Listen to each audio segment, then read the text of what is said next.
Epic, stylized in all lowercase, is a 2013 American animated fantasy action-adventure film directed by Chris Wedge, loosely based on William Joyce's 1996 children's book The Leaf Men and the Brave Good Bugs.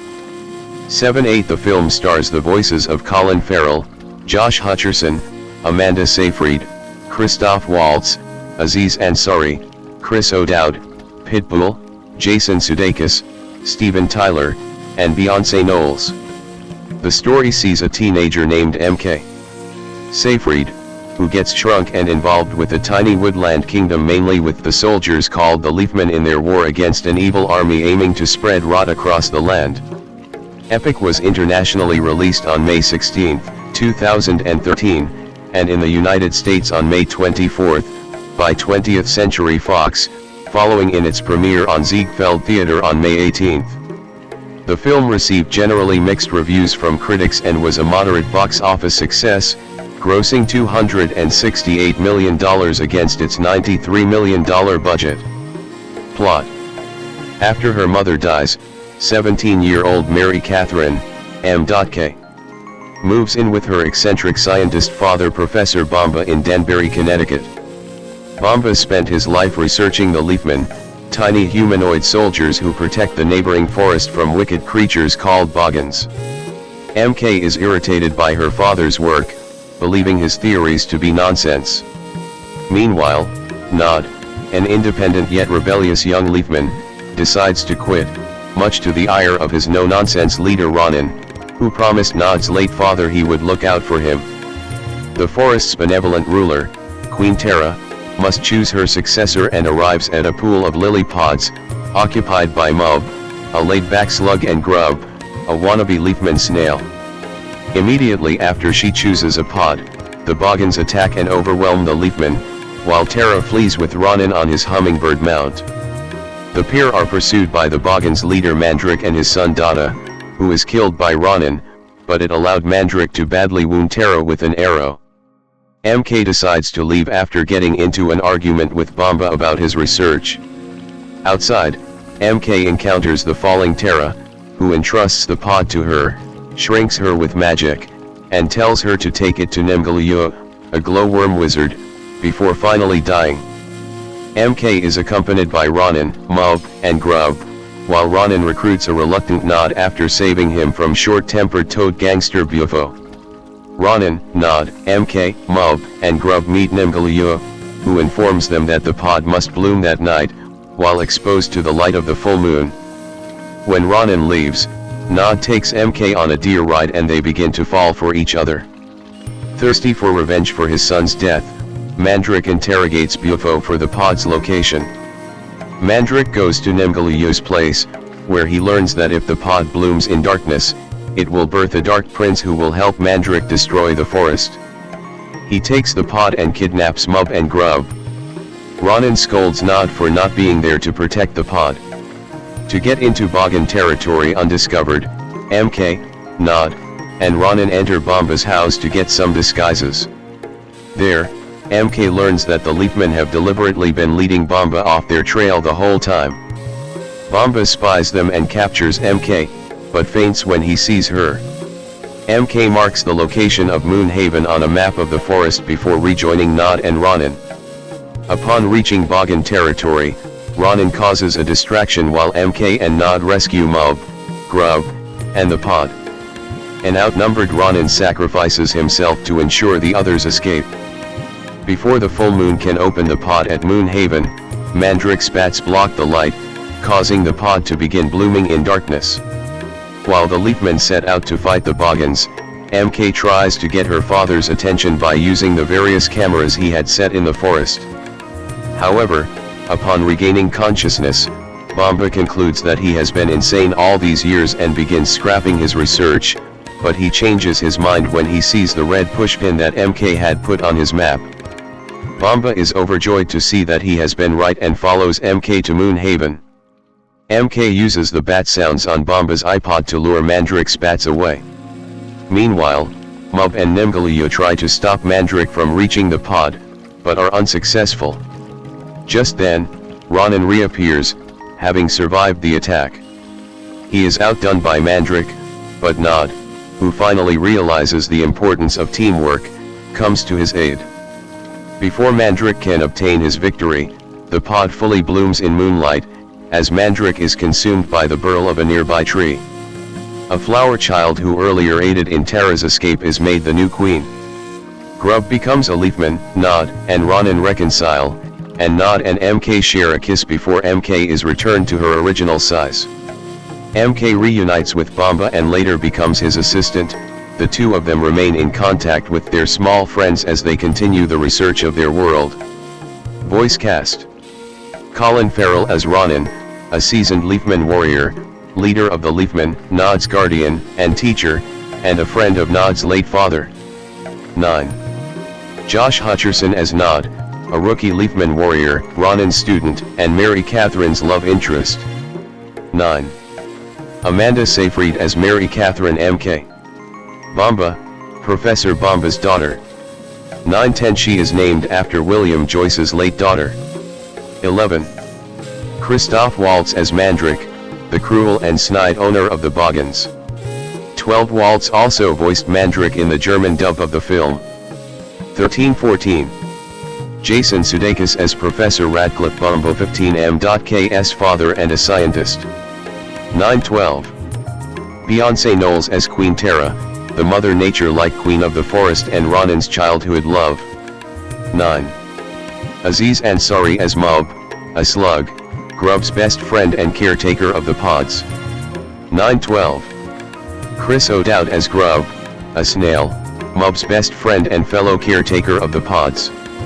12. Steven Tyler as Nemgalia, a glowworm, a showman, and keeper of magic scrolls that tell what has occurred during the times, in a tree.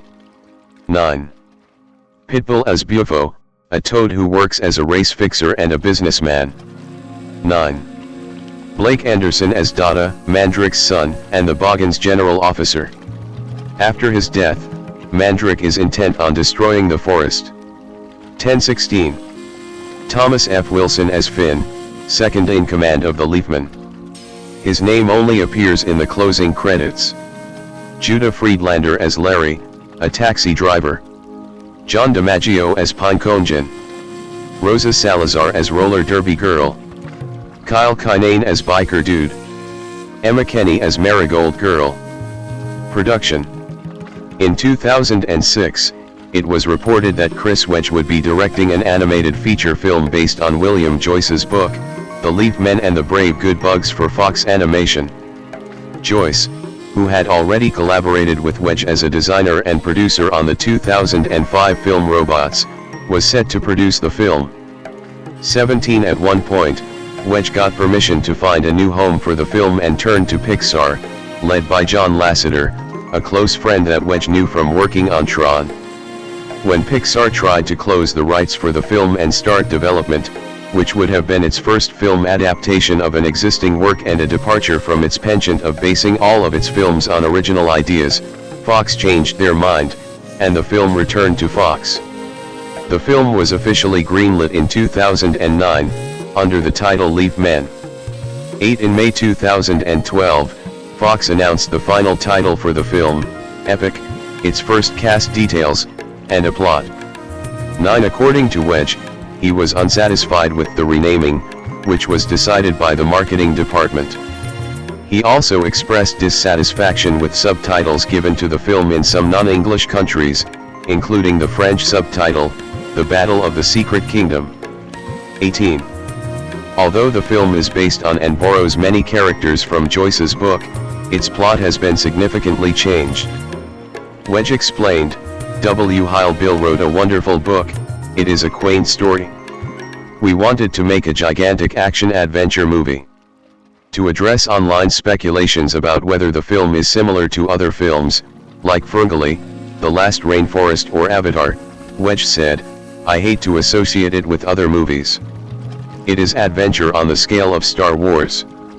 And it does immerse the audience completely in a world like Avatar. But it has its own personality.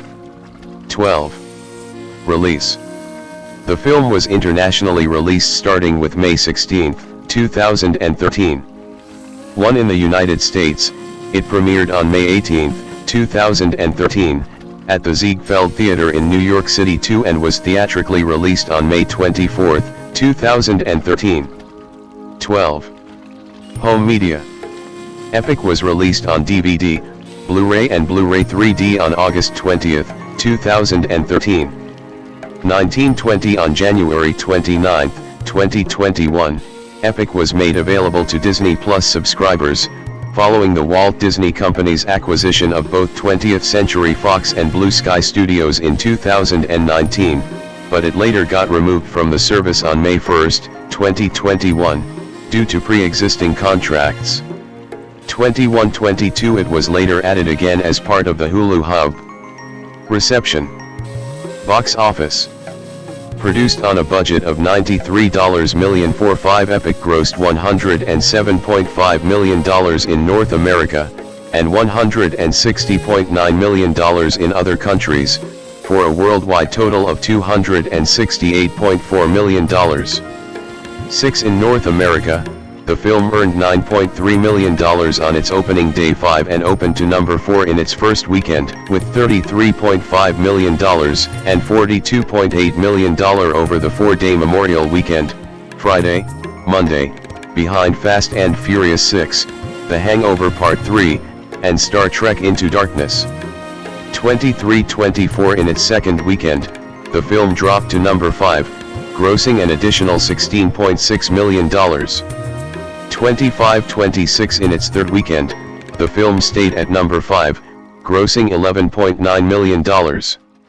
27 In its fourth weekend, the film dropped to number 7, grossing $6.3 million. 28 While the film was overshadowed by other animated films that summer including Monsters University and Despicable Me 2, the film finished in third out of 6 family films that summer, and became a moderate box office success. 29. Critical reception. The template below, Rotten Tomatoes Pros, is being considered for deletion. See templates for discussion to help reach a consensus. On the review aggregator website Rotten Tomatoes, 65% of 124 critics' reviews are positive, with an average rating of 5.8/10. The website's consensus reads, though its narrative themes are all too familiar, Epic is beautifully animated and crafted with just enough flair to make for solid family entertainment. 30. Another review aggregation website, Metacritic, which assigns a normalized rating out of 100 top reviews from mainstream critics, calculated a score of 52 out of 100 based on 30 reviews, indicating mixed or average reviews. 31 audiences polled by CinemaScore gave the film an A grade on an A+ to F scale, while specifically child audiences gave it an A+ grade. 32. Stephen Lee of Entertainment Weekly gave the film a B+, saying the story lacks the specialness of a Pixar movie. It retreads the same eco-battle archetypes as Ferngully and Avatar, but it's a perfectly appealing explosion of color for a lazy summer day. 33. Michael Reichchaffen of The Hollywood Reporter gave the film a mixed review, saying where the animated film comes up short is on the inspiration front. Despite the intriguing terrain, its stock inhabitants lack the sort of unique personality traits that would prevent them from feeling overly familiar. 34. Michael Phillips of the Chicago Tribune gave the film 2 stars, saying it's difficult to keep its story and characters, or even its visual design, in your mind's eye, in part because the 5 credited screenwriters overload the narrative with incident and threatening complication. 35. Moira MacDonald of the Seattle Times gave the film 3.5 stars out of 4, saying the story's simple enough to appeal to young kids. The 8-year-old with me pronounced the movie awesome, but adults will enjoy the beautiful animation, whether 3D or 2D. 36. Stephen Holden of the New York Times gave the film 2.5 stars out of 5, saying as beautiful as it is, Epic is fatally lacking in visceral momentum and dramatic edge. Colin James Farrell, /FRL/, born May 31, 1976, is an Irish actor. A leading man in blockbusters and independent films since the 2000s, he has received various accolades, including 3 Golden Globe Awards, 1 Screen Actors Guild Award, and won Volpe Cup in addition to nominations for an Academy Award, a BAFTA Award and 2 Primetime Emmy Awards. Farrell began acting in the BBC drama series Ballycasangel, 1998, and made his first credited film debut in the drama The War Zone, 1999. His first lead film role was in the war drama Tigerland, 2000, and he made his breakthrough in Steven Spielberg's science fiction film Minority Report, 2002. He took on high-profile roles such as Bullseye in Daredevil, 2003, and as Alexander the Great in Alexander, 2004, with further starring roles in Phone Booth, 2002, The Recruit, 2003, SWAT, 2003, and Miami Vice, 2006. Farrell earned acclaim for playing a novice hitman in his first film with frequent collaborator Martin McDonagh, the dark comedy In Bruges, 2008, winning a Golden Globe Award.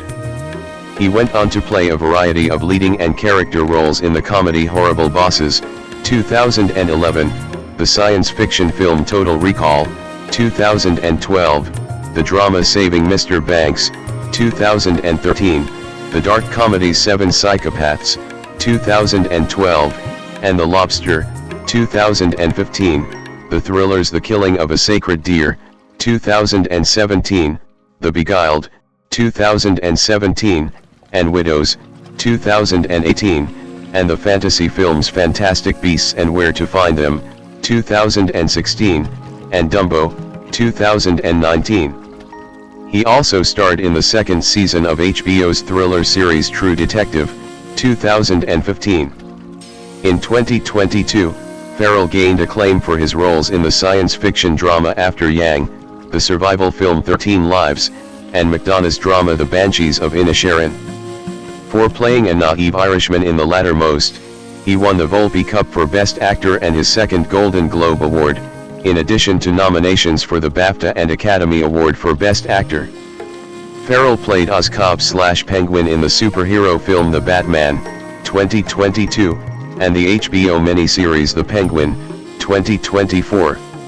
For the latter, he was nominated for the Primetime Emmy Award for Outstanding Lead Actor in a Limited or Anthology Series or Movie, and won a Golden Globe Award and a Screen Actors Guild Award in the same category. Early life. Colin James Farrell was born in Castleknock, a western suburb of Dublin on May 31, 1976, to Rita, née Monaghan, and Eamon Farrell. His father played football for Shamrock Rovers FC and ran a health food shop. Farrell played for Castleknock Celtic FC, and the team was managed by his father. Farrell's uncle, Tommy Farrell, also played for Shamrock Rovers. Farrell has an older brother named Eamon III and 2 sisters, Catherine and Claudine, the latter now works as his personal assistant. 456 Farrell grew up Catholic and went to St. Brigid's National School, Castleknock, followed by the all-boys private school Castleknock College, and then Gormanston College in Gormanston Castle in County Meath. He unsuccessfully auditioned for the boy band Boyzone around that time. 5. Farrell was inspired to try acting when Henry Thomas's performance in E.T. the Extraterrestrial, 1982, moved him to tears.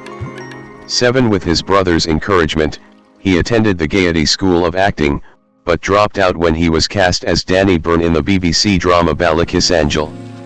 8. While travelling in Sydney at the age of 18, Farrell became a suspect in an attempted murder case. 9. The police sketch looked remarkably like him and he had even described blacking out during the night in question. His only alibi was that a friend journaled that the two had been taking MDMA on the other side of town that night. 10-11. Career. 1998 to 2003, early career and breakthrough. Farrell had roles in television shows and films, including Ballycasangel and Falling for a Dancer in 1998 and 1999. 12-13 He made his feature film debut in English actor Tim Roth's directorial debut, The War Zone 12, a drama about child sexual abuse, starring Ray Winstone and Tilda Swinton as parents of a girl. Farrell's character, Nick, dates 14 Farrell appeared in Ordinary Decent Criminal with Kevin Spacey and Linda Fiorentino, a film loosely based on the life of Martin Cahill. 12 In 2000, Farrell was cast in the lead role of Private Roland Boz in Tigerland, directed by Joel Schumacher. 12 Farrell reportedly got the part on the basis of his charm. 13 Emmanuel Levy of Variety said that Farrell shines as the subversive yet basically decent lad whose cynicism may be the only sane reaction to a situation. 15 Michael Holden of The Guardian wrote that Farrell was too much the hero to fit the classic rebel archetype properly, but he still delivered a good performance. 16 Tigerland earned $139,500. 13 Farrell's next American films, American Outlaws, 2001, and Heart's War, 2002, were not commercially successful. 1718 His 2002 to 2003 films, including Phone Booth, The Recruit, and SWAT. All thrillers, with the former two his first starring roles, 19 were well received by critics and successful at the box office. 19 Of Phone Booth, Roger Ebert wrote that it is Farrell's to win or lose, since he's on screen most of the time, and he shows energy and intensity. 20 Philip French of The Guardian praised Farrell's performance. 21 In SWAT, Farrell starred in an ensemble cast including Samuel L. Jackson, Michelle Rodriguez, Olivier Martinez, and Jeremy Renner. Renner became a friend. Alan Morrison of Empire wrote, Farrell can usually be relied upon to bring a spark to the bonfire. That's also true of this movie. 22. Elvis Mitchell of the New York Times criticized Farrell's accent, writing that he employed a wobbly American accent that makes him sound like an international criminal a step ahead of the authorities. 23. Ebert and the New York Times A.O. Scott disagreed on Farrell's effectiveness in The Recruit. Ebert noted Farrell's likability. 24. But Scott felt that Farrell spends his time in a caffeinated frenzy, trying to maintain his leading man sang-froid while registering panic, stress, and confusion. 25. Phone Booth earned $46.60 million. 26. SWAT $116.90 million. 27. And The Recruit $52.80 million. 28. At the box office, Farrell's supporting roles include an ambitious Justice Department agent opposite Tom Cruise as a potential criminal in Minority Report, 2002, 29, and Bullseye, the villain in Daredevil, 2003. Matt Damon was originally offered the Minority Report role, turning it down to appear in Ocean's 11. 30. Farrell said he had no problem being the producer's fallback after Damon declined.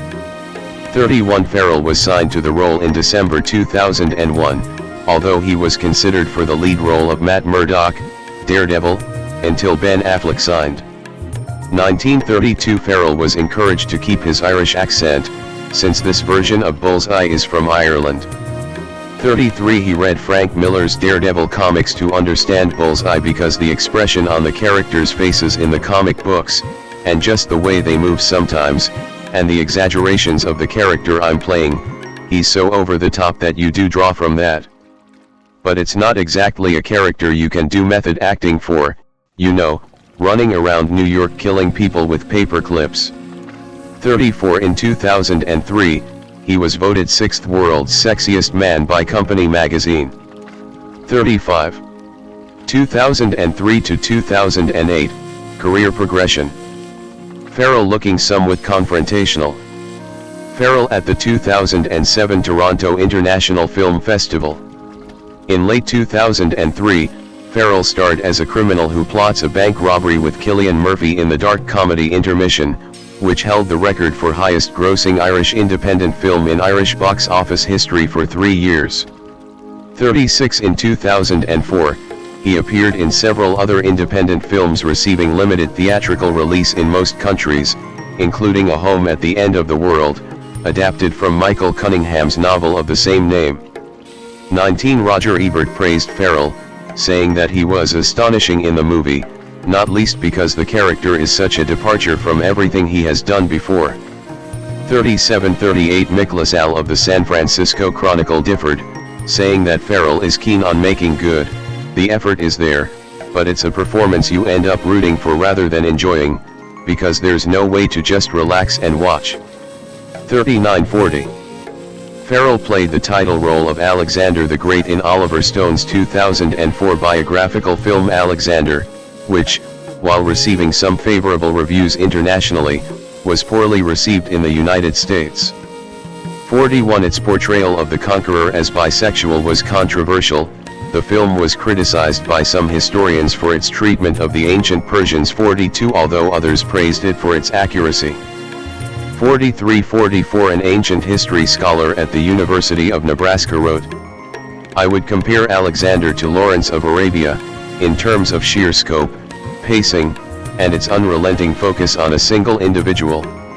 In many ways, this is a movie for Greek and Alexander geeks. The more one knows, the more one will recognize the historical accuracy of sets is better than I've seen in some documentaries." 43. The film grossed $167 million worldwide, just exceeding its budget of $155 million. 45. Farrell's next film was 2005's Academy Award-nominated The New World, his second historical epic. 46. He played the lead role of Captain John Smith, the founder of 17th-century colonial Jamestown, Virginia, who falls in love with the Native American Princess Pocahontas, Orianka Kilcher. Director Terrence Malick went out of his way to keep Farrell and Kilcher apart until they were filmed together. 47. Although it was released in only 811 theaters worldwide and had a relatively low box office gross 48-49, the film received a large number of positive reviews.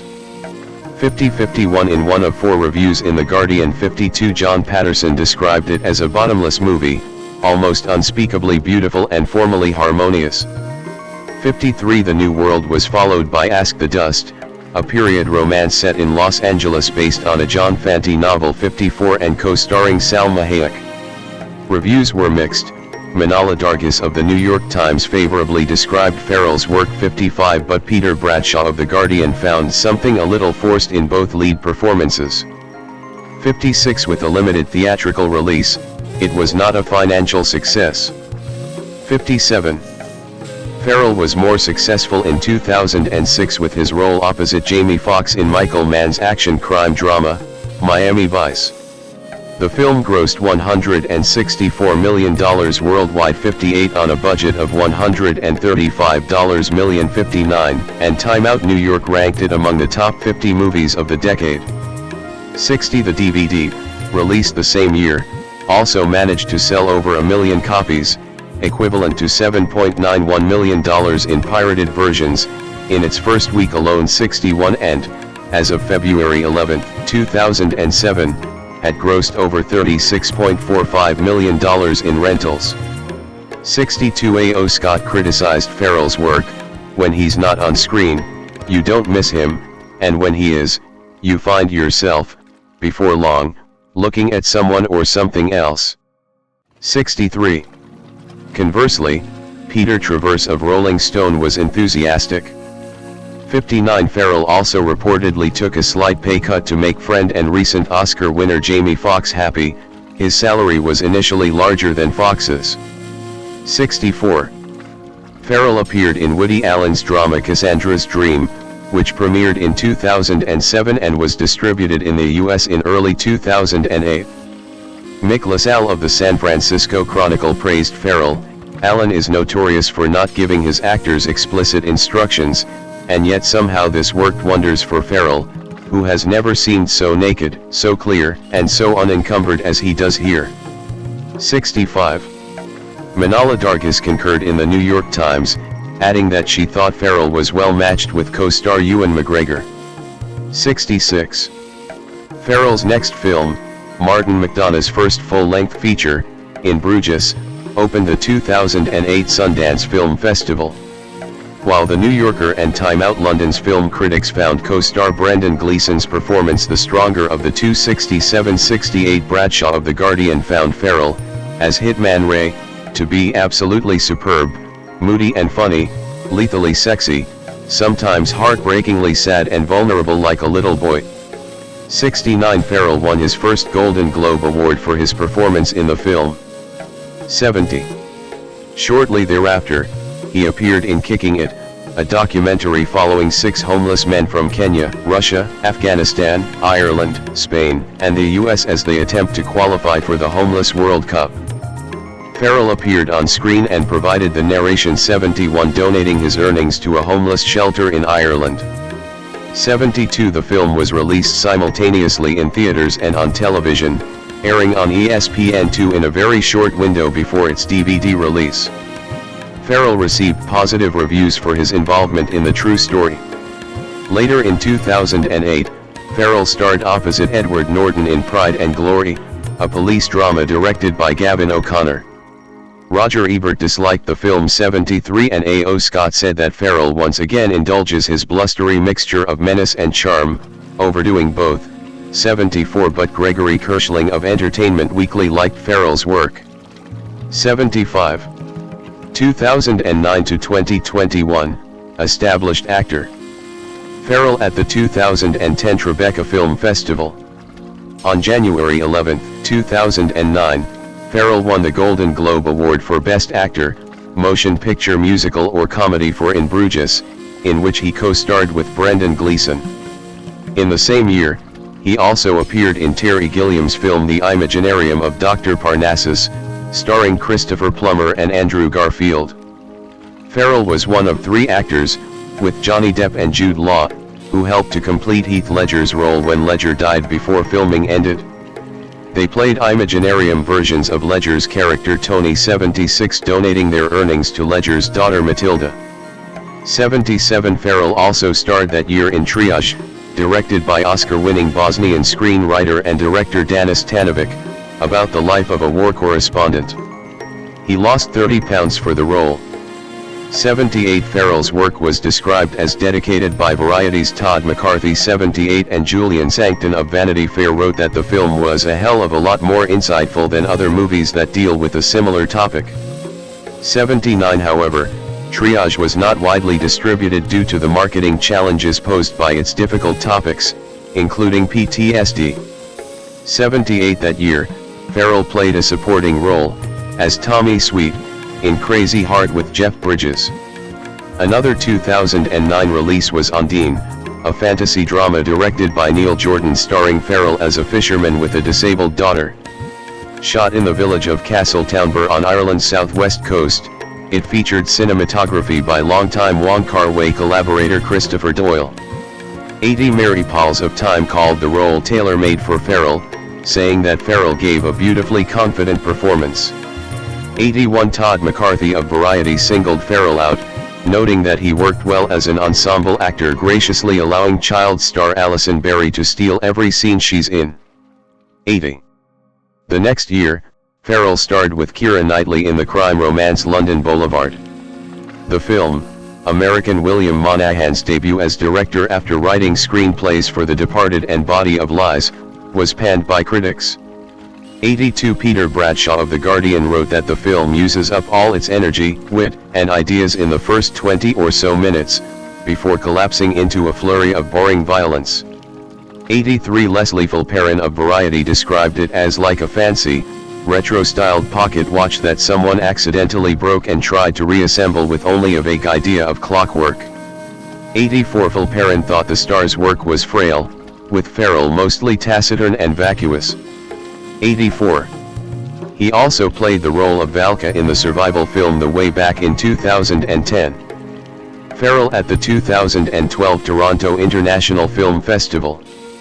Farrell starred in the 2011 comedy Horrible Bosses, directed by Seth Gordon with Jennifer Aniston, Jason Bateman, Charlie Day, Jason Sudeikis, Kevin Spacey, and his Miami Vice co-star Jamie Foxx also in the cast. The film focuses on a trio of employees who plot to murder their tyrannical bosses. 85 The Guardian's Mark Kermode wrote that although the film would have benefited from a tighter script, Farrell and Fox had juicy roles which they riff with panache. 86 Michael Phillips of the Los Angeles Times wrote that Farrell brought massive, slobby relish to his role as Sudeikis' cocaine fiend boss. 87. Later that year, Farrell played the main antagonist in the Fright Night remake '88, joining Anton Yelchin, David Tennant, and Toni Collette in the story of a charismatic vampire who moves next door to a high school student and his single mother. The film was released by DreamWorks, with Craig Gillespie, of Lars and the Real Girl, directing a script by Buffy the Vampire Slayer writer Marty Noxon. Sukhdev Sandhu of the Daily Telegraph wrote that Farrell proves his comedy credentials once more, utterly seductive as the plushly eyebrowed carpenter come bloodsucker, '89, while the New York Times A.O. Scott thought that Farrell played his role with a wink and a snarl and a feline purr. 90 Logan Hill of New York Magazine, on the other hand, was confused by Farrell's performance. Sure, it may not make much sense, but neither do centuries-old vampires living in Nevadan subdivisions. So he goes for it. 91. Farrell starred with Kate Beckinsale in Columbia Pictures' Total Recall, a 2012 remake of the 1990 film, playing the role originally played by Arnold Schwarzenegger. It was filmed from May to September 2011 in Toronto and directed by Len Wiseman. 92 co-star Jessica Biel appreciated Farrell's skills, calling him surprising and exciting. He just has the ability to be trying different things all the time. 93. Roger Ebert and the New York Times said that although they believed Farrell the better actor, Schwarzenegger in the original was more of a movie presence and better suited for the role. 94-95. Farrell's second film with Martin McDonagh, Seven Psychopaths, premiered at the Toronto International Film Festival and was released in October 2012. He starred as creatively blocked writer Marty in a black comedy with Sam Rockwell, Woody Harrelson, and Christopher Walken. The film broke even at the box office '96 with generally good reviews, including David Rooney of The Hollywood Reporter writing that Farrell serves as an excellent foil for Rockwell and he is in subdued mode, his performance largely defined by the endless expressivity of his eyebrows. 97. That month, Farrell appeared on the cover of the magazine Details. 98. In March 2013, Farrell starred in Dead Man Down, a thriller directed by Niels Arden Opleff, appearing alongside Terrence Howard for the first time since Hearts War 10 years earlier. Noomi Rapace, star of Opleff's The Girl with the Dragon Tattoo, starred as a facially scarred woman who blackmails Farrell's character into killing the man who disfigured her in a car crash. 99 reviews were mixed, with Empire magazine calling the film a pleasingly intricate double, or is it triple? Revenge plot anchored by excellent acting, and The Hollywood Reporter saying that J.H. Wyman's script and the measured pace don't lend themselves to the necessary escalating tension that would have resulted in a more rewarding climax. 100. The New York Times Manala Dargis called the film a failure, but said of Farrell that his sensitive, hard-working eyebrows help keep it from becoming a full-bore lampoon. 101. Joe Newmayer of the New York Daily News also disliked the film, writing that it contained a lot to roll your eyes over and that Farrell was as stoic as a statue. 102. In 2014, Farrell starred in a film adaptation of Mark Halperin's Winter's Tale. The film was written and directed by Akiva Goldsman and based on Halperin's 1983 novel, and co-star Jessica Brown Findlay, Jennifer Connelly, Russell Crowe, and Will Smith. Farrell won the lead role over younger actors Garrett Hedlund, Tom Hiddleston, and Aaron Taylor Johnson. 103. Although the film generally received negative reviews, 104 writers such as The Village Voice's Stephanie Zacharek had nothing but praise for Farrell. She described him as an extraordinary appealing actor who has always made a terrific bad boy, but seems to be settling into some very serious, responsible adult roles. 104. Mick LaSalle of the San Francisco Chronicle agreed, writing that Farrell holds the movie together and is part of the most beautiful love scene so far of 2014. 105. Farrell at the 2016 San Diego Comic-Con. His role as P.L. Travers' alcoholic father in Saving Mr. Banks received contrasting reviews, with Scott Foundras of Variety calling it excellent 106 and Leslie Fulperin of The Hollywood Reporter deeming it his best work in some time 107. Conversely, Peter Bradshaw of The Guardian described his performance as bland and uninspired, 108, while Robbie Colin of the Daily Telegraph found Farrell miscast in the role. 109. Farrell starred in Liv Ullmann's adaptation of August Strindberg's Miss Julie opposite Jessica Chastain and Samantha Morton. 110. His turn as John, the serving man to Chastain's character's father, was described by Stephen Holden of the New York Times as the strongest of the three performances, though Ullmann's direction was deemed too flat by most reviewers. 111. Farrell starred in the second season of the TV series True Detective as Ray Velcro, alongside Vince Vaughn, Taylor Kitsch, and Rachel McAdams. 112. 113. The first two episodes were directed by Justin Lin.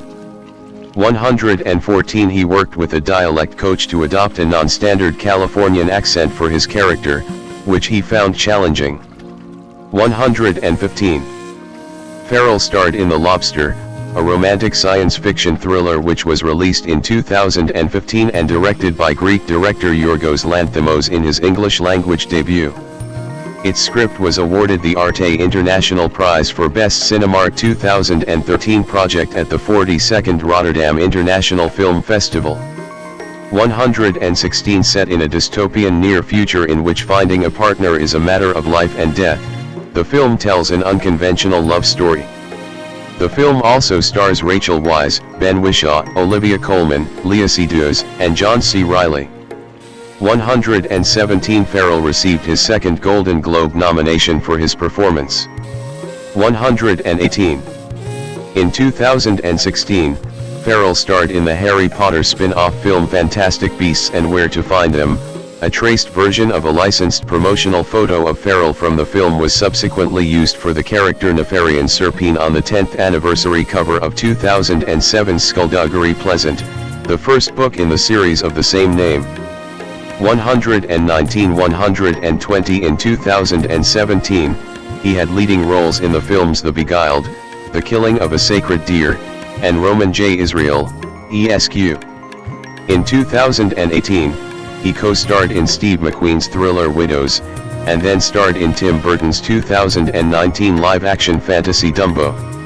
The Irish Times named him Ireland's fifth greatest film actor in 2020, and Time magazine named him one of the 100 most influential people in the world in 2023. 121. 122. 2022, present. In 2022, Farrell co-starred in the film 13 Lives, which chronicles the 2018 Tom Luang cave rescue of a Thai boys soccer team that was trapped 2.5 miles inside the cave for 18 days as a result of a flash flood. The British cave divers Rick Stanton and John Volanthen participated in the rescue operation and retrieved the boys. During this production, Farrell and the other cast members did their own stunts and diving. In an interview about the film, Farrell admitted to suffering significant anxiety from the underwater work. 123. He portrayed Oswald Penguin. 124. In Matt Reeves' 2022 film The Batman, he continued to portray the character in a spin-off solo series The Penguin on HBO in 2024, with his performance earning critical praise and the Golden Globe Award for Best Actor, Miniseries or Television Film. 125. 126. 127. Farrell will reprise the role in The Batman Part 2, 2027. 128.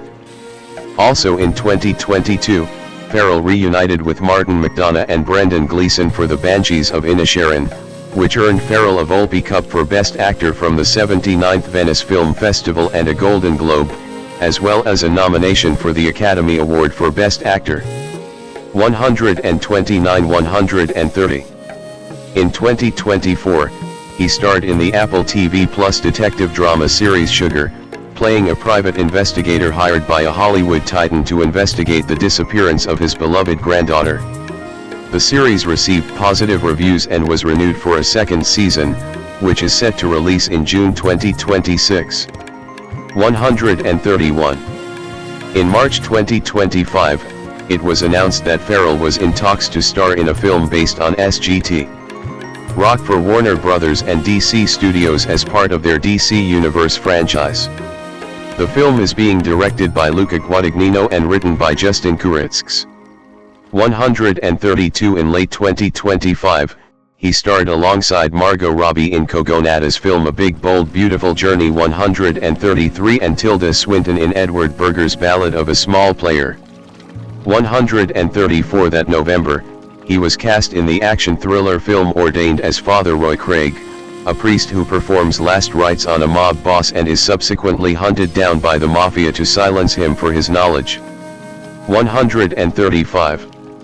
In May 2026, he was cast alongside Ralph Fiennes and Wagner Moura in an English-language adaptation of Yasmin Arez's 1994 play Art, directed by Fernando Meirelles.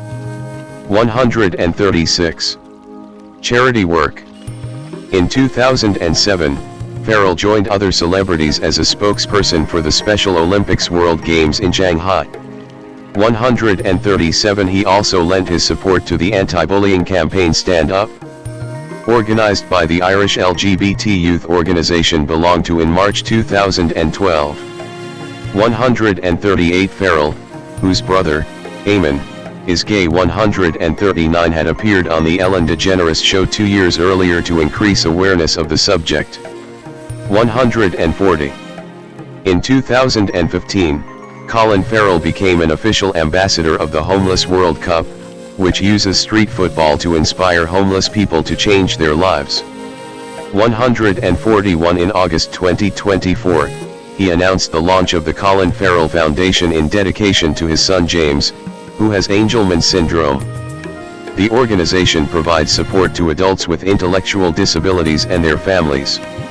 "This is the first time I've spoken about it," he said, "and obviously the only reason I'm speaking is I can't ask James if he wants to do this." 142 143. Personal life. Farrell owns homes in Dublin and Los Angeles. 144 In 2013, he revealed that he suffers from insomnia and has suffered from occasional bouts of depression and dark thoughts. 145 146. Relationships and children. Farrell met English actress and singer Amelia Warner at the premiere of Quills in 2000. They dated from July to November 2001. 19 There was unproven speculation that they married. Farrell said of the relationship that they were too fast, too young. 13 He has had relationships with American model Nicole Narain. 147 Singer Britney Spears. 148 149 And actresses Angelina Jolie. 150 151 Elizabeth Taylor. 145 152 Maeve Quinlan, and Demi Moore. 19 153. He has a son, James Padraig Farrell, born on September 12, 2003, with American model Kim Bordenavi. 154 In October 2007, he said that his son has Angelman syndrome, a rare genetic disorder characterized by intellectual and developmental delay, lack of speech, and an excitable demeanor. 155. From 2007 to 2008, Farrell dated Irish medical student Murianne MacDonald. 13 156 157 Farrell and British-American writer Emma Forrest dated for over a year, an experience she discussed in depth in her memoir Your Voice in My Head, which mostly focused on her relationship with her therapist, who died unexpectedly. 158 According to Forrest, she and Farrell planned to have a child together before he ended the relationship. On October 7, 2009, Farrell's second son, Henry Tadeusz Farrell, was born to Polish actress Aleksandra Bakleta-Kuras, his Undine co-star. 159 160 Farrell and Bakleta-Kuras split in 2010. 161.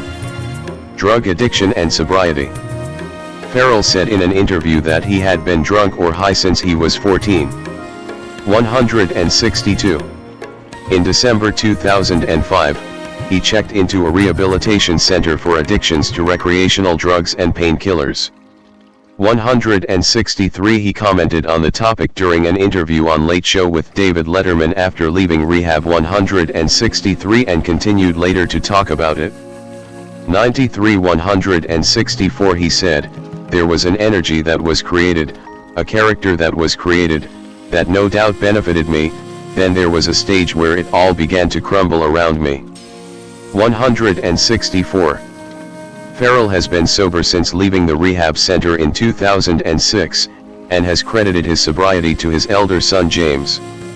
165 In 2018, he voluntarily checked himself into rehab, as a preemptive measure, in order to maintain his sobriety. 166 Sex tape. In January 2006, Farrell filed a lawsuit against his ex-girlfriend, American model Nicole Narayan, and the Internet Commerce Group, ICG, for the unauthorized public distribution of a 15-minute sex tape they had made in 2003. 167 He was offered $5 million for its rights. 168 While ICG tried to release it, Narayan said that she would work with Farrell to ensure that the tape remained private. Farrell said she tried to release it to damage his acting career and make money out of it, which Narayan denied. 169 170 On April 16, 2006, they reached a confidential settlement. Farrell's lawsuit against ICG continued with a trial date of July 21, 2006, and was eventually settled amicably. Joshua Ryan Hutcherson, born October 12, 1992, is an American actor. His accolades include 14 Choice Awards, 4 Young Artist Awards, and 3 MTV Movie Awards, in addition to a nomination for a Screen Actors Guild Award.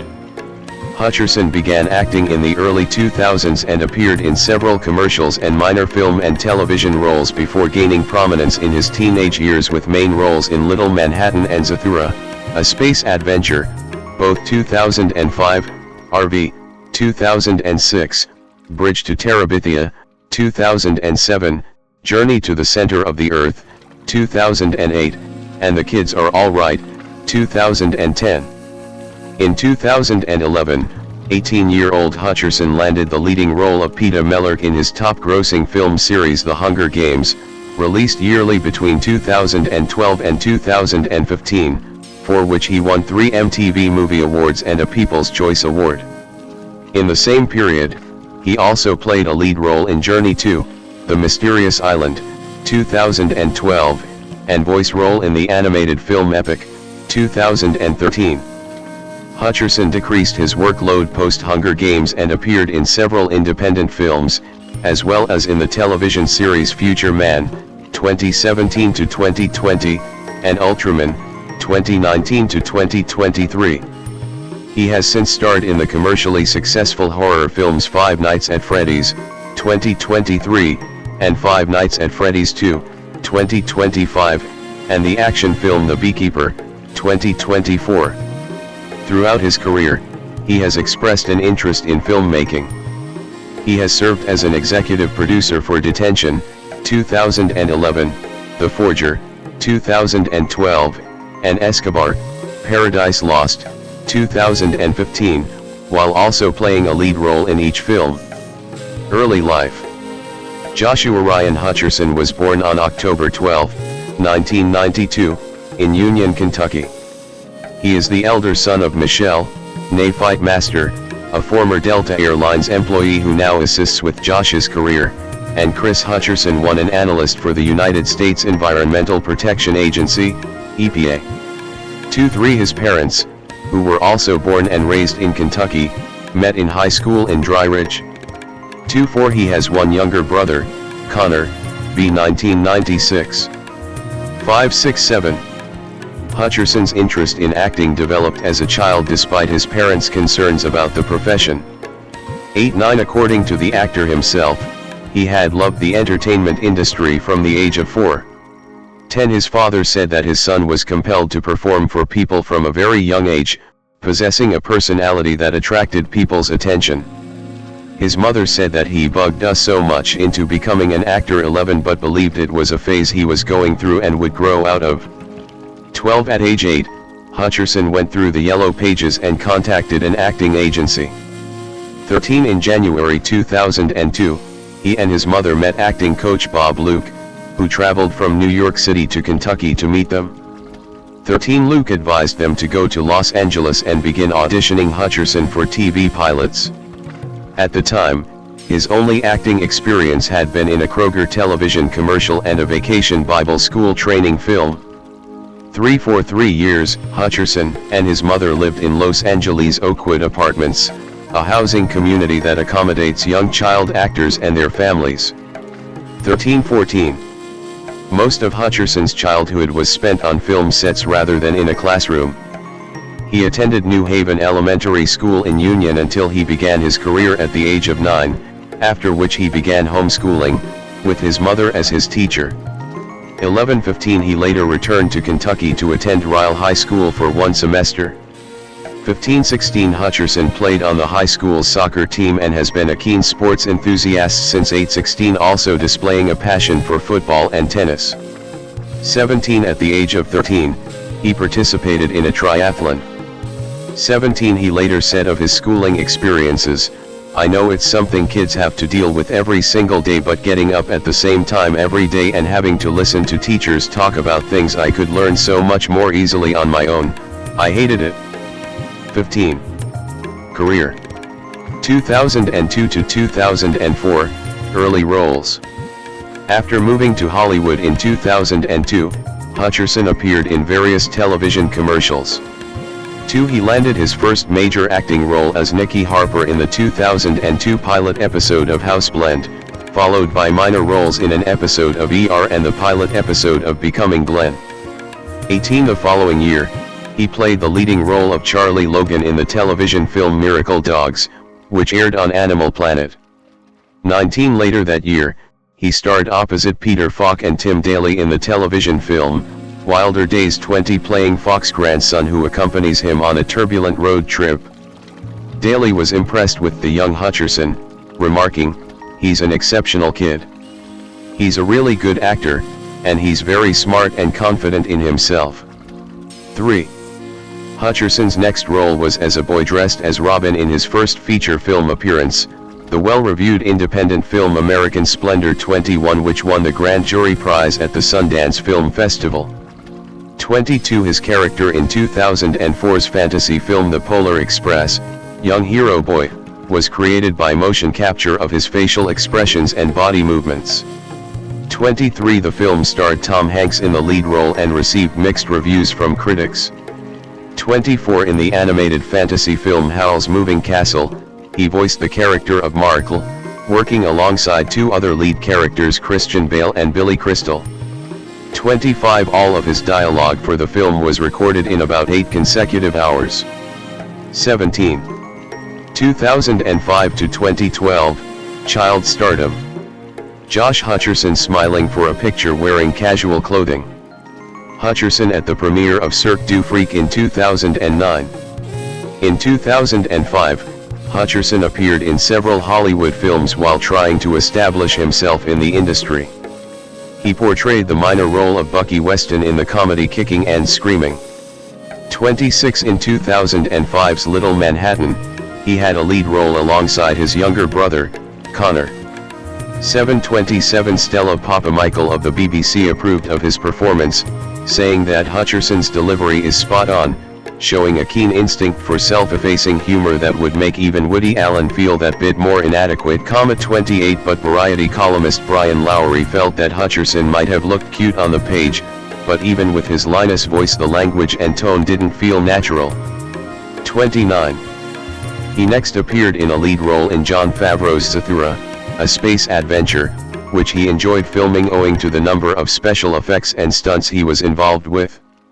31 Hutcherson received the Young Artist Award for Best Performance in a Feature Film by a leading young actor for the film. 32. Hutcherson's next appearance was in the comedy RV in early 2006, playing the son of Robin Williams' character, Bob Monroe.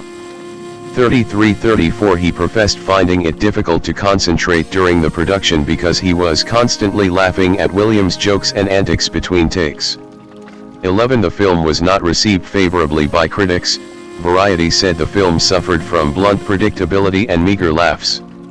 35. He received his second Young Artist Award nomination for his role, but lost to Logan Lerman in Hood. 36. Hutcherson's breakthrough role in his career as a child actor came in 2007, when he portrayed Jesse Aarons in the fantasy drama Bridge to Terabithia. 18. The film was shot on location in New Zealand for 3.5 months. Hutcherson said of the filming, "That was an amazing experience. It doesn't get any prettier than that. There were beaches everywhere and all sorts of forests. We took little road trips everywhere and just had a lot of fun." 37. He admitted to not having read the novel that the film is based upon before being cast.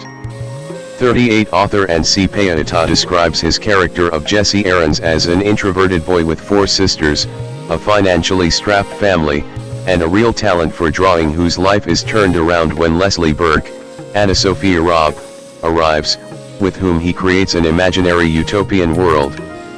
39. Ann Hornaday of the Washington Post found his casting to be a perfect fit and commended how he portrayed the sensitive, artistic temperament of his character. 40. While Miriam D'Annunzio of the Chicago Sun-Times noted the chemistry between Hutcherson and Robb, referring to them as a dynamic duo.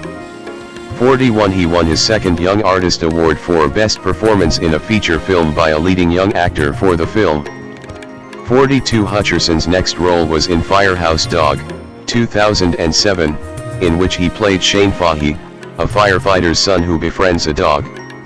He has expressed his pleasure in working and bonding with the 4 different dogs who played his canine co-star. 43. The film received mixed reviews, although critics were favorable to Hutcherson. 44. Following the film, Carrie Rickey of the Philadelphia Inquirer referred to him as the Jodie Foster of Generation Y, remarking that with each successive film Hutcherson dives deeper into his reservoir of shame and hurt and hope, unnerving for one so young, but also unusually urgent for an actor of any age. 45. Hutcherson with slicked back hair, wearing a black button-up dress shirt. Hutcherson at the 2010 New York Film Festival. In 2008, he appeared in the independent crime drama Winged Creatures, released as fragments on DVD, alongside Dakota Fanning as they portrayed 2 teenage friends who survive a massacre. 46. And in Journey to the Center of the Earth, a 3D film adaptation of the novel of the same name where he portrayed a teen who travels to Iceland with an uncle he hardly knows, played by Brendan Fraser.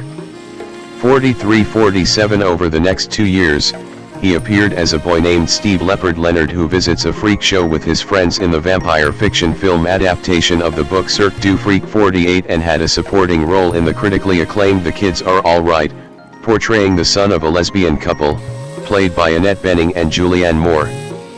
49-50. According to Kaleem Aftab of The Independent, his role in the film was a pivotal point in his career and one of vital importance to continuing his career into adulthood.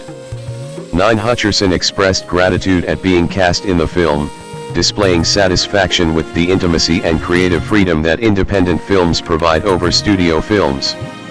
51. The film won the Golden Globe Award for Best Motion Picture, Musical or Comedy in 2010, and was a nominee for Best Picture at the 83rd Academy Awards.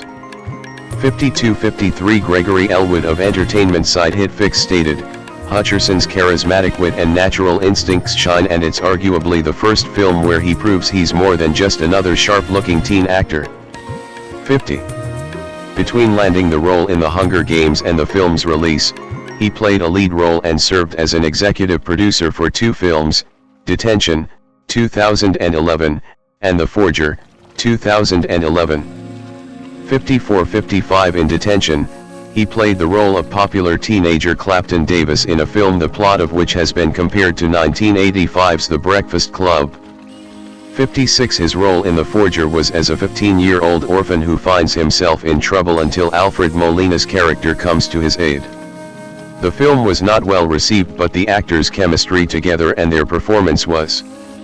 57. Josh Hutcherson in a striped blue tank top and Vanessa Hudgens in a blue dress. Hutcherson and Journey 2, The Mysterious Island co-star Vanessa Hudgens in Sydney in January 2012. In 2012, Hutcherson reprised his role as Sean Anderson in Journey to the Center of the Earth sequel, Journey to The Mysterious Island. 58-59 Hutcherson has always been vocal about his desire to work on films of all sorts of genres.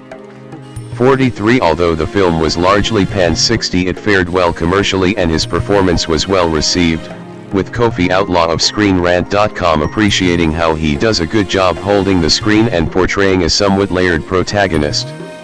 61 He also co-starred in Red Dawn, a remake of the 1984 film of the same name that was shot in 2009, when Hutcherson was 16, but delayed for several years due to distribution issues.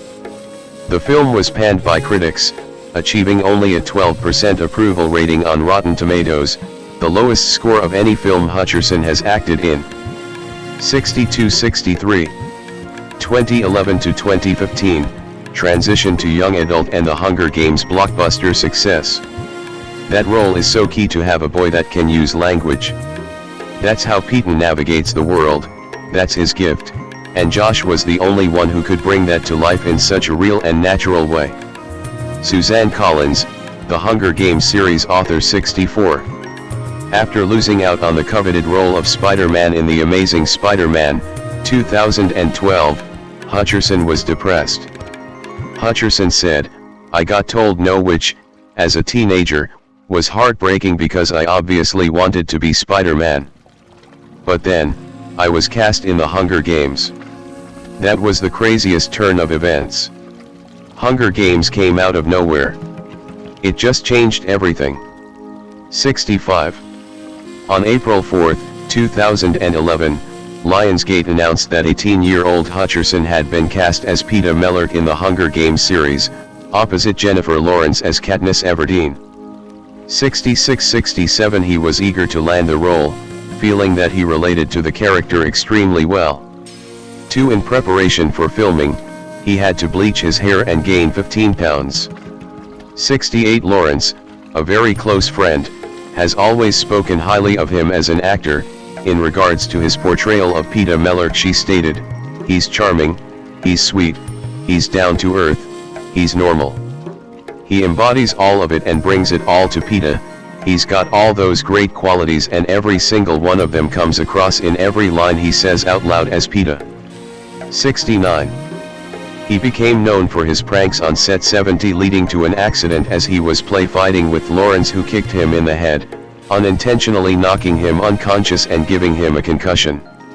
71 The initial film, The Hunger Games, was released on March 23, 2012, and went on to become one of the highest-grossing films of the year. Hutcherson received the MTV Movie Award for Best Male Performance. 72 He was also awarded the 2012 New Now Next Award for Next Megastar and the National Association of Theatre Owners' 2012 Cinemakin Award for Breakthrough Performer of the Year. 73-74 Peter Travers of Rolling Stone described the actor's portrayal, saying, "Hutcherson brings humor and a bruised heart to a boy who needs to mature fast." 75. Josh Hutcherson and Jennifer Lawrence speaking at the 2013 San Diego Comic-Con International, for The Hunger Games, Catching Fire, at the San Diego Convention Center in San Diego, California. Hutcherson with co-star Jennifer Lawrence at the 2013 San Diego Comic-Con promoting The Hunger Games, Catching Fire. In 2013, Hutcherson voiced the character Nod in the animated action-adventure 3D film epic, loosely based on William Joyce's book, The Leaf Men and the Brave Good Bugs. 76-77 The film is his most commercially successful except for the Hunger Games series. 63 As filming approached for the Hunger Games sequel, The Hunger Games, Catching Fire, he enlisted celebrity trainer Bobby Strom to assist him in 5-hour-long workouts per week. 78 The film brought in $420 million at the North American box office, making it his most commercially successful film. 63 Todd Gilchrist of IndieWire proclaimed of the actor's performance that Hutcherson's maturing talents achieve a parallelism with the character's self-actualization, proving subtler and more self-aware with every resigned decision he makes on behalf of the people around him that he loves. 79. Hutcherson received his second MTV Movie Award for Best Male Performance for his role in the sequel. 80. On November 23, 2013, the day following the Hunger Games, Catching Fire's United States release, Hutcherson hosted an episode of Saturday Night Live. 81-82 His performance received mediocre reviews, with Mike Ryan of the Huffington Post stating that he did not really bring anything special to the table except having a nice attitude, and John Sirico of GQ remarking that while the night didn't necessarily disappoint, it also didn't dazzle. 83-84. Hutcherson at the 2015 San Diego Comic-Con. Hutcherson again reprised his role in the two feature-length parts of the Mockingjay film adaptation. The Hunger Games, Mockingjay, Part 1 was released on November 21, 2014, and Part 2 followed on November 20, 2015. 85 His character goes through a significant personality change in the films, which provided him with an acting challenge. He said, "I'm nervous about portraying it because I've never gone crazy before in a movie." 86. Emily Yar of the Washington Post spoke positively of his acting, by saying Peeta's crazed expression is sure to haunt our nightmares for a long time.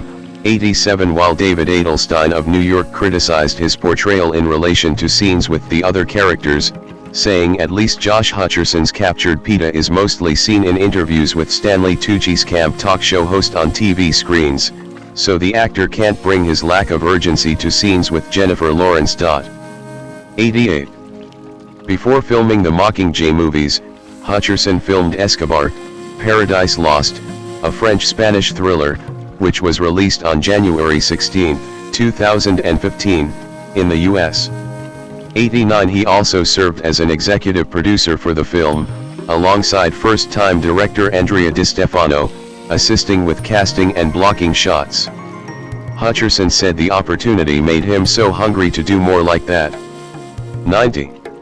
2016 to 2023, career downturn and independent films. In the years following the conclusion of the Hunger Games, Hutcherson's career stalled. Hutcherson declared, "I knew only success, from the age 9 to, 24, then kind of post-Hunger Games world. The industry is so goddamn tricky, because they set you up in this way where they're like, you've arrived. You now are working with Jennifer Lawrence and Philip Seymour Hoffman, and you're in this movie that makes billions of dollars, you're the second lead of the film. But, as quickly as they're excited to get you into the spotlight, they want to not give you anything else. So I tasted my first feeling of disappointment, failure, rejection, probably when I was 24 or so, 25. Suddenly I was, not getting any offers, and, not getting cast." 91. During this time, he acted in independent films and produced a handful of short films including his 2017 directorial debut. He also directed music videos for West Coast Massive and Foster the People. In a short period, he had supporting roles in 3 films directed by James Franco: The Long Home, unreleased, In Dubious Battle, 2016, and The Disaster Artist, 2017. Beginning in November 2017, Hutcherson starred in the science fiction comedy series Future Man on the video-on-demand service Hulu. 92 Produced by Seth Rogen and Evan Goldberg, the show continued for 3 seasons, concluding in 2020. In 2019, he starred in the thriller film Burn and began voicing the lead character of Shinjiro Hayata in the Netflix anime Ultraman, 2019 to 2023. Citation needed. Hutcherson appeared in the 2022 Ernest Hemingway adaptation Across the River and Into the Trees and starred opposite Morgan Freeman in the 2023 science fiction thriller 57 Seconds. Citation needed. 2023, present, career resurgence. In late 2023, he starred as Mike Schmidt in the Blumhouse Productions film Five Nights at Freddy's, released in October 2023, which is based on the video game series of the same name. 93 amidst negative reviews. 94 The film was a box office success and one of the year's best performing horror films. 95 In December 2023, a fan edit of Hutcherson from 2014, consisting of oversaturated images of the actor, with the song Whistle by Flo Rida playing in the background, went viral, with Hutcherson himself acknowledging the trend. 96-97. Hutcherson next appeared as the main antagonist Derek Danforth in the Jason Statham action film The Beekeeper, which was released on January 19, 2024, to commercial success. 98-99 In late 2025, Josh co-starred opposite Rachel Sennott in the HBO comedy series I Love LA. Sennott cast Hutcherson and reasoned, "I've been a fan of his since Bridge to Terabithia. I feel like when I met with him on Zoom, I was like, he's so disarming and charming, and he immediately feels at home. He is warm and makes you feel comfortable. I think he has amazing comedic instincts. He's really funny. I've seen him in dramatic stuff, but I was blown away by how funny he is." 100. The first season was a success and the show was quickly renewed for a second season. 101 He also reprised his role of Mike Schmidt in Five Nights at Freddy's 2, which was released in December 2025 and, like its predecessor, commercially successful but negatively received by critics. 102 103 The success of I Love L.A., The Beekeeper, and the Five Nights at Freddy's movies led to what the New York Times called a career renaissance for Hutcherson. 104 He will reprise his role as Peeta Mellark in The Hunger Games, Sunrise on the Reaping, slated for release in November 2026. 105. Personal life. Hutcherson has cited actor Jake Gyllenhaal as an inspiration. 38 Admiring the way Gyllenhaal has taken his career and the kind of jobs that he's taken. 8 He has named actor, director, and producer Philip Seymour Hoffman as another of his inspirations. 106. Hutcherson has been in a relationship with actress Claudia Trezac since 2013. 107 As of 2024, Hutcherson splits his time between Los Angeles, California and Madrid, Spain. 108 In May 2012, he purchased the 1,861 square foot, 172.9 square meters, $2.5 million former house of Heath Ledger in Laurel Canyon, Hollywood Hills, a small ranch built in 1951. 109 He professes that fame has not changed him as a person, stating, "I love my job more than anything in the world and I could never imagine doing anything else. So this whole thing is a very small price to pay compared to someone who has to go to an office to work." 915. A known ally to the LGBT community, Hutcherson advocates the Gay, Straight Alliance campaign, straight but not narrow. 110 111 Since its formation, he has been its most active supporter. 112 His involvement with the LGBT community stems from his family ties. 2 of his uncles who were gay died of AIDS-related illnesses. 113 In April 2012, he became the youngest recipient of the Vanguard Award from GLAAD, given for promoting equal rights for LGBT people. 114 He was also awarded with Young Humanitarian Award at the 2015 Unite for Humanity Award ceremony. 115 Regarding his own sexuality, he considers himself to be mostly straight and does not believe in being limited by labels.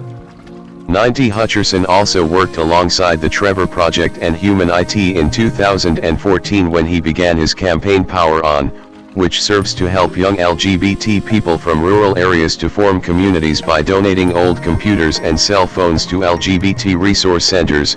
He began the campaign by donating an old computer of his own. 116 Yearly in 2012 to 2014, he has hosted the Josh Hutcherson Celebrity Basketball Game in Los Angeles, which raises funds and awareness for the Straight But Not Narrow campaign. 117 In November 2013, Hutcherson and Queen Latifah presented trophies together to 4 young community volunteers in a live ceremony at the 5th Annual Teen Nick Halo Awards at the Hollywood Palladium. 118. Hutcherson endorsed and actively campaigned for Senator Bernie Sanders for president in the 2016 and 2020 U.S. presidential elections. Christoph Waltz, German, Christoph Waltz, born October 4, 1956, is an actor. Waltz gained international recognition for his portrayal of villainous and supporting roles in English-language films. His accolades include 2 Academy Awards, 2 BAFTAs, and 2 Golden Globes, as well as a nomination for a Primetime Emmy Award.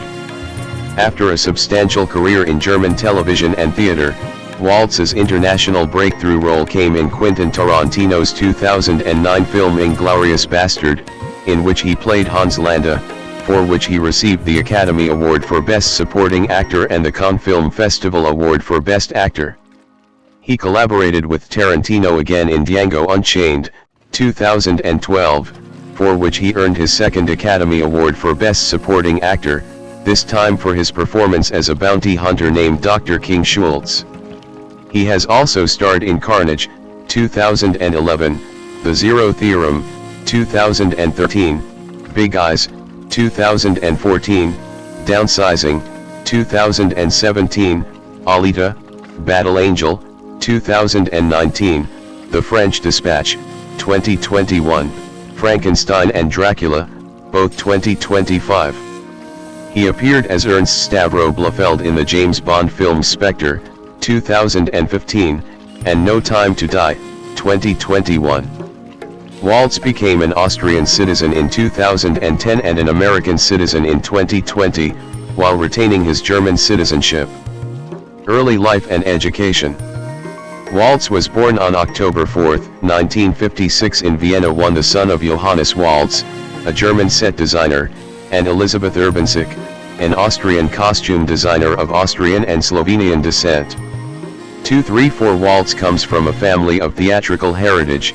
His maternal grandmother was Burgtheater and silent film actress Maria Mayen, and his step-grandfather, Emmerich Reimers, and his great-grandfather, George Reimers, were both stage actors who also appeared in silent films.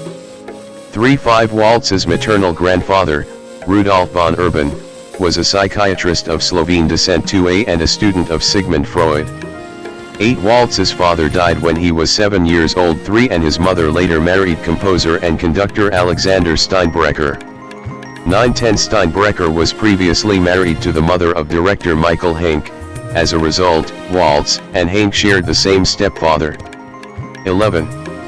Waltz had a passion for opera as a youth, having seen his first opera, Turandot with Birgit Nilsson in the title role, at around the age of 10.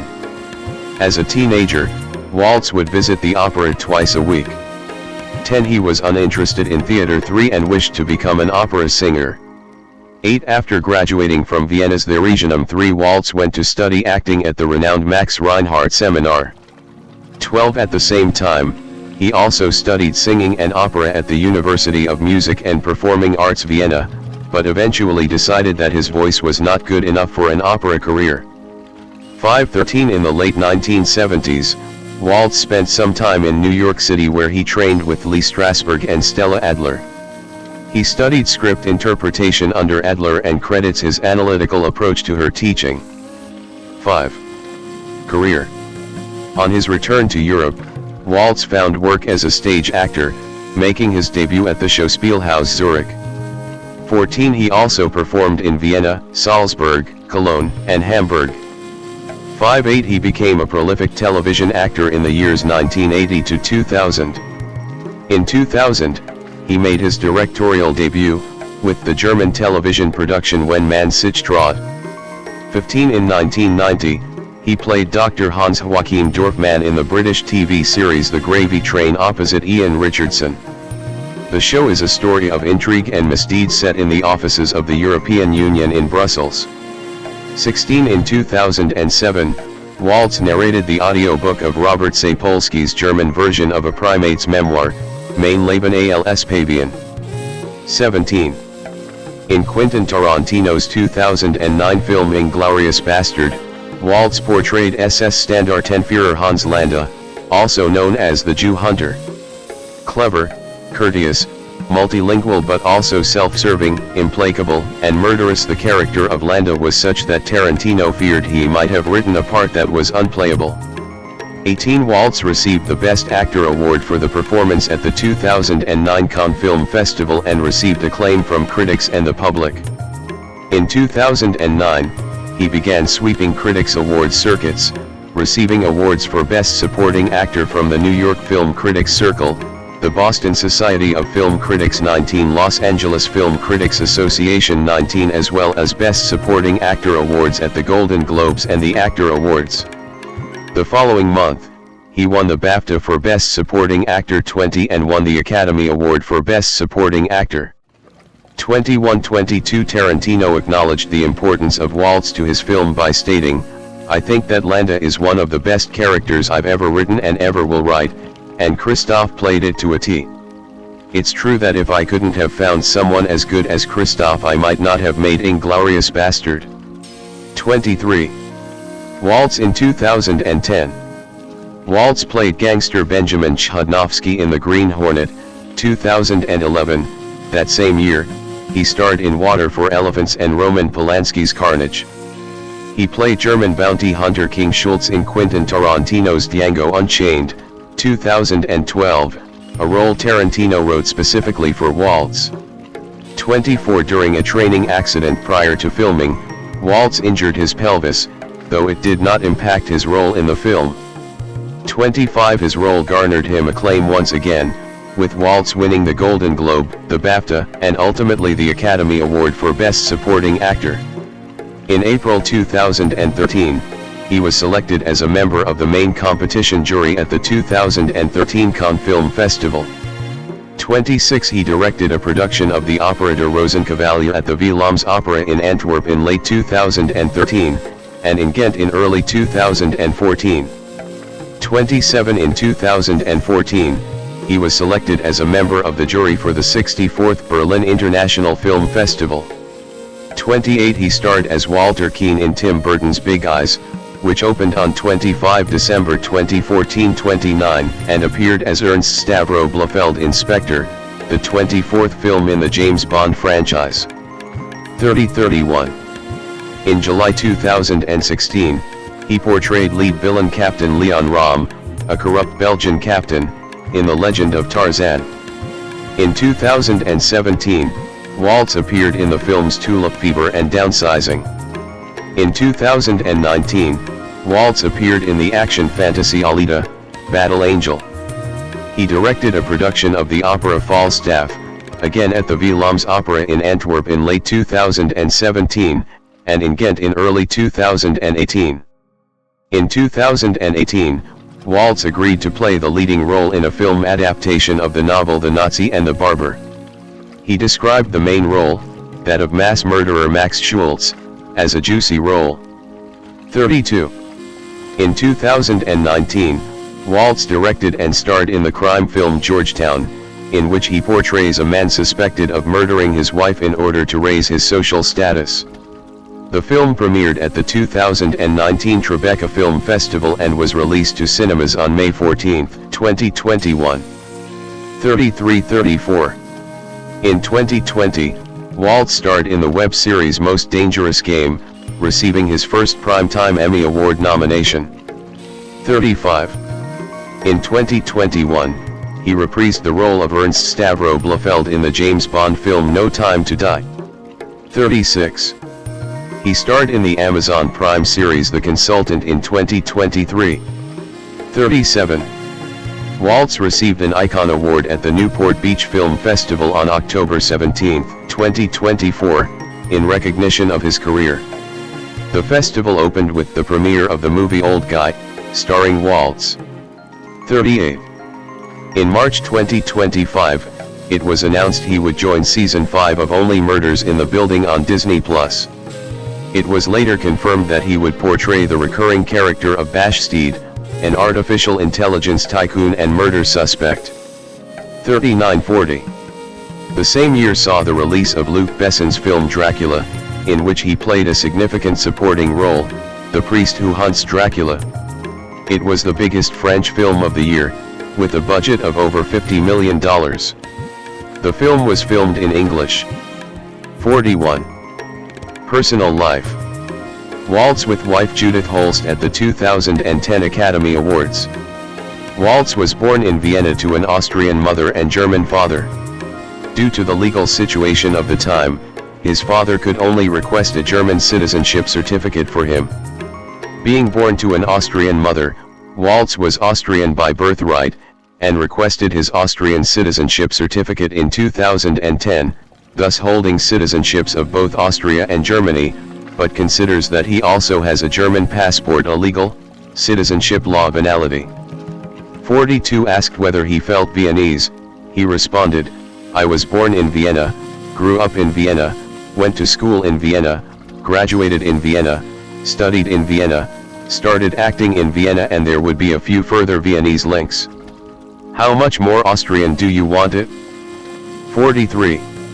He received American citizenship by naturalization in 2020, noting that he strongly believed in this old dictum of no taxation without representation, as he had been living in Los Angeles, paying U.S. tax, since 2010. 44. Waltz has 3 children with his former wife, Jacqueline, née Rock, a dance therapist originally from New York. 45. The two lived in London and their marriage lasted 17 years. 45. Waltz married his second wife, German costume designer Judith Holst, with whom he has a daughter. They divide their time between Berlin, Vienna, and Los Angeles. Beyoncé J.Astle Knowles Carter, /by/Beyoncé 1 née Knowles, born September 4, 1981, is an American singer, songwriter, actress, and businesswoman. Known for her vocal ability, artistic reinventions, and live performances, she is widely regarded as one of the most culturally significant figures of the 21st century. Credited with shaping popular music, Beyoncé is often deemed one of the greatest entertainers of all time. Beyoncé rose to fame in the late 1990s as the lead singer of Destiny's Child, one of the best-selling girl groups in history. Her debut solo album, Dangerously in Love, 2003, became one of the best-selling albums of the 21st century. After Destiny's Child disbanded in 2005, Beyoncé released the funk-imbued Birthday, 2006, and starred in the drama film Dreamgirls, 2006. Her marriage to rapper Jay-Z and portrayal of Etta James in the biopic Cadillac Records, 2008, influenced her pop-oriented double album I Am. Sasha Fierce, 2008. Through the 2000s, Beyoncé garnered the US Billboard Hot 100 #1 singles Crazy in Love, Baby Boy, Check on It, Irreplaceable, and Single Ladies, Put a Ring on It. After forming the management company Parkwood Entertainment, Beyoncé embraced traditional R&B and soul on 2011. The electronic-influenced Beyoncé, 2013, popularized surprise and visual albums, inspiring the setting of Friday as global release day, while the eclectic Lemonade, 2016, sparked socio-political discourse and was the best-selling album of 2016. Her ongoing trilogy project consisting of the queer-inspired dance album Renaissance, 2022, and the Americana-rooted country record Cowboy Carter, 2024, has highlighted the overlooked contributions of black pioneers to American musical and cultural history, spawning the respective US #1 singles Break My Soul and Texas Hold 'Em. Beyoncé is one of the best-selling music artists of all time, with estimated sales of over 200 million records. She is the most certified female artist by the Recording Industry Association of America and the only woman whose first 8 studio albums each debuted atop the US Billboard 200. One of the most awarded artists in popular music, she is the recipient of a record 35 Grammy Awards, a Primetime Emmy Award, and a Peabody Award. Beyoncé is the most awarded artist of the BET Awards, 36, MTV Video Music Awards, 30, BNAACP Image Awards, 32, and Soul Train Music Awards, 25. The first woman to headline an all-stadium tour, she is the highest-grossing black live music artist. Life and career. Early life. Beyoncé J.Astle Knowles was born on September 4, 1981, in Houston, Texas. To her mother, Tina Knowles, née Beyoncé, was a hairdresser and salon owner 3-4, while her father, Matthew Knowles, was a sales manager at Xerox. 5. Matthew is African American. 6. While Tina is Louisiana Creole with African, French, Irish, Breton, Norman, and Native American ancestry. 7. 8. 9. Beyoncé's younger sister, Solange, is also a singer and actress. 10. 11. They are descendants of Acadian militia officer Joseph Broussard, who was exiled to French Louisiana after the expulsion of the Acadians. 12. Both sisters also have Belgian ancestry from Hainaut Province, Wallonia. 13. 14. Beyoncé was raised within multiple religious traditions, attending both St. John's United Methodist Church and St. Mary of the Purification Catholic Church in Houston. 15. 16. Her first job was as a child, sweeping hair at her mother's hair salon, where she occasionally performed for customers. 17. Beyoncé began her education at St. Mary's Catholic Montessori School, where she also took dance classes. 18. Her vocals were discovered by her dance instructor, who began humming a song that Beyoncé completed. 19. Beyoncé's interest in music and performing grew after she won a school talent show at the age of 7 by singing John Lennon's Imagine, winning against older competitors aged 15 and 16. 2021. In 1990, a 9-year-old Beyoncé enrolled in Parker Elementary School, a music magnet school in Houston, where she performed with the school's choir. 22-23. She later attended the Kinder High School for the Performing and Visual Arts and subsequently Alif Elsik High School. 24. Beyoncé was also a member of the choir at St. John's United Methodist Church, where she sang her first solo and was a soloist for 2 years. 15-25. 1990 to 2001, early career and Destiny's Child. In 1990, Beyoncé met singer LaTavia Roberson while at an audition for an all-girl entertainment group. 26. Joined by Kelly Rowland 2 years later. 26. The trio was placed in Girls' Time, a group that performed rap and dance routines on Houston's talent show circuit.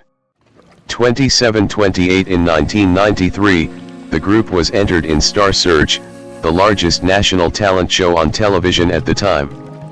Competing in the show's singing category, the group lost the competition, which Beyoncé attributed to a poor song choice. 29-30. After LaToya Luckett joined in 1993, Girls' Time continued performing as an opening act for established R&B girl groups. 26. In 1995, Matthew left his job to manage the group, which halved the Knowles family's income, leading to them moving into separate apartments. 26-31-32. The group was briefly signed by Elektra Records and later dropped. Ensuing tensions led to a 6-month separation of Beyoncé's parents. 33-34. The Knowles family later reunited and the group secured a contract with Columbia Records, aided by talent scout Teresa LaBarbera Whites. 20-35. 20-year-old Beyoncé in a black top, photographed looking directly at the camera. Beyoncé in 2001. The group adopted the name Destiny's Child in 1996, based upon a passage in the book of Isaiah. 36-37. In 1997, following their inclusion on the soundtrack for the film Men in Black, they released their debut single and first major hit, No, No, No, which preceded their debut album, Destiny's Child, 1998, a moderate success. 38-39. The group's second album, The Writings on the Wall, was released in July 1999 and peaked at number 5 on the US Billboard 200, later achieving multi-platinum status in the country. 40-41. The record spawned the singles Bills, Bills, Bills, Say My Name, and Jumpin', Jumpin'. The first two both peaked atop the US Billboard Hot 100. 42-40-43. Say My Name won Best R&B Performance by a Duo or Group with Vocals and Best R&B Song at the 2001 Grammy Awards. 44 The Writings on the Wall became one of the best-selling R&B albums of all time, having sold 13 million copies worldwide. 45-46. Following several lineup changes, Destiny's Child's final lineup comprised Beyoncé, Roland, and Michelle Williams.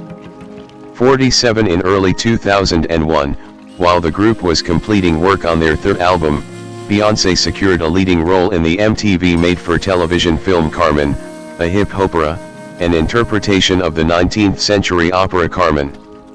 48 Destiny's Child's third studio album, Survivor, was released in May 2001.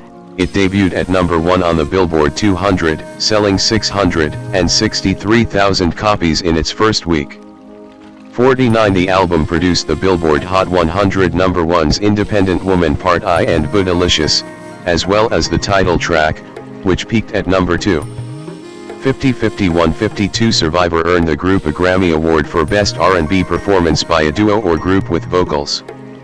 52 Following the release of their holiday album 8 Days of Christmas, 2001, Destiny's Child announced a hiatus to allow each member to pursue solo careers. 26. 2002 to 2007, Dangerously in Love and Birthday.